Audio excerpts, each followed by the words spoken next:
The Israeli military says it's pulling thousands of troops out of Gaza for now to pace itself for the long haul. A U.S. official telling NBC News it appears to be the start of the new phase in the war that the Biden administration has been pushing for. But Israeli Prime Minister Benjamin Netanyahu is warning the war is expected to last many more months. That war has been fueling growing tensions between Iran and the West, including in the Red Sea, where over the weekend, Yemen-based Houthis who are backed by Iran tried to hijack a container ship and shot at U.S. Navy helicopters.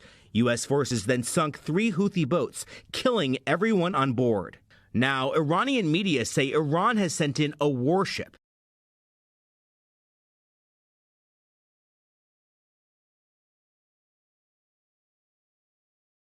Ukraine's most important allies are facing limited political room to manoeuvre. The European Union has failed to come up with a new aid package after Hungary vetoed a €50 billion plan. And in the United States, President Biden wants Congress to approve more than $61 billion in aid for Kyiv. But that bill has been stalled as Republicans insist on more concessions before voting for it.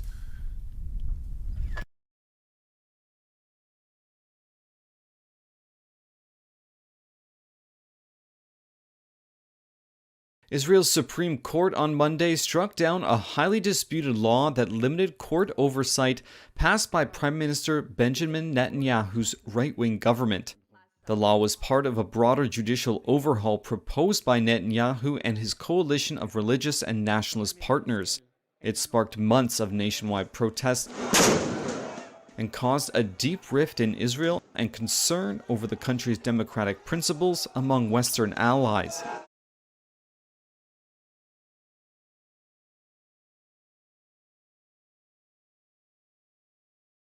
Lee Jae-myung was touring the site of a proposed airport in Busan when a man made his way through the crowd and stabbed the opposition leader in the neck.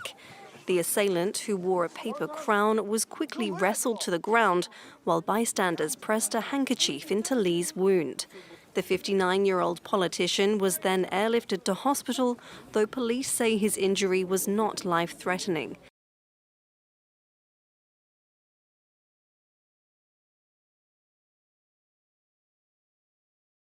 Let's take a look at the self-proclaimed Republic of Nagorno-Karabakh. It has ceased to exist as of January 1st.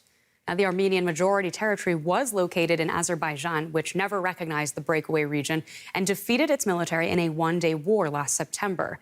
About 100,000 people fled, and the self-styled republic's leaders signed an agreement to dissolve Nagorno-Karabakh in 2024.